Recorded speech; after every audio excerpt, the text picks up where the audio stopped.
Maya Wijayanti, saya dari Prodi D3 Keperawatan Universitas Abdurrahman. Di sini saya akan menjelaskan tentang bagaimana urgensi integrasi nasional sebagai salah satu parameter persatuan dan kesatuan bangsa. A. Menelusuri konsep dan urgensi integrasi nasional. Yang pertama, makna integrasi nasional. Menurut Safruddin Bahar, integrasi nasional adalah upaya menyatukan seluruh unsur suatu bangsa dengan pemerintahan dan wilayahnya. Yang kedua, jenis-jenis integrasi nasional. Integrasi nasional dibagi menjadi 5, yaitu yang pertama, integrasi bangsa. Integrasi bangsa menunjukkan pada proses penyatuan berbagai kelompok sosial dan budaya dalam satu kesatuan wilayah dan dalam suatu pembentukan identitas nasional. 2. Integrasi wilayah. Integrasi wilayah menunjukkan pada masalah pembentukan wewenang kekuasaan nasional pusat di atas unit-unit sosial yang lebih kecil yang beranggotakan kelompok-kelompok sosial masyarakat tertentu. 3. Integrasi nilai. Integrasi nilai menunjukkan pada adanya konsensus terhadap nilai yang minimum yang diperlukan dalam memelihara tertib nasional. 4. Integrasi elit massa. 5. Integrasi tingkah laku. Integrasi tingkah laku menunjuk pada penciptaan tingkah laku yang terintegrasi dan yang diterima demi mencapai tujuan bersama. 3. Pentingnya integrasi nasional. Dalam negara merdeka, faktor pemerintahan yang berkeabsahan merupakan hal yang penting dalam pembentukan negara bangsa.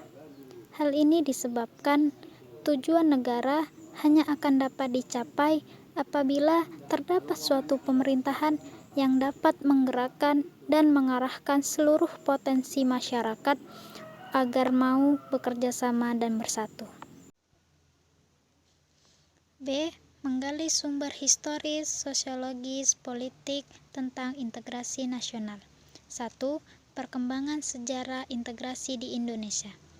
Ada beberapa model integrasi dalam sejarah perkembangan integrasi di Indonesia.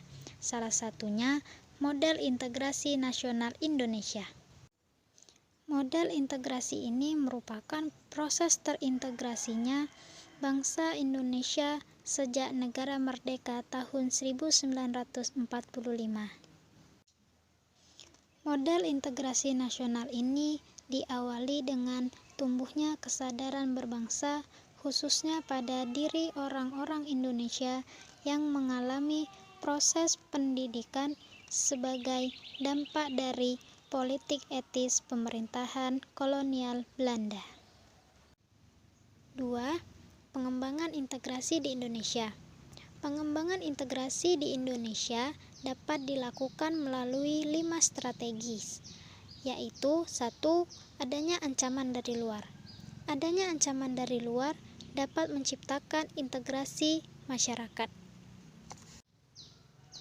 Masyarakat akan bersatu meskipun berbeda suku, ras, dan agama ketika menghadapi musuh bersama. B. Gaya politik kepemimpinan. Gaya politik para pemimpin bangsa dapat menyatukan atau mengintegrasikan masyarakat bangsa tersebut.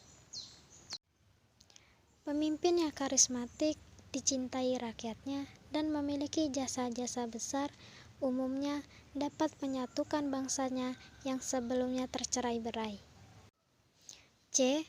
Kekuatan lembaga-lembaga politik. Lembaga politik, misalnya birokrasi, juga dapat menjadi salah satu sarana pemersatu masyarakat bangsa. Birokrasi yang satu dan padu dapat menciptakan satu sistem pelayanan yang baik, sama, dan diterima oleh masyarakat yang beragam.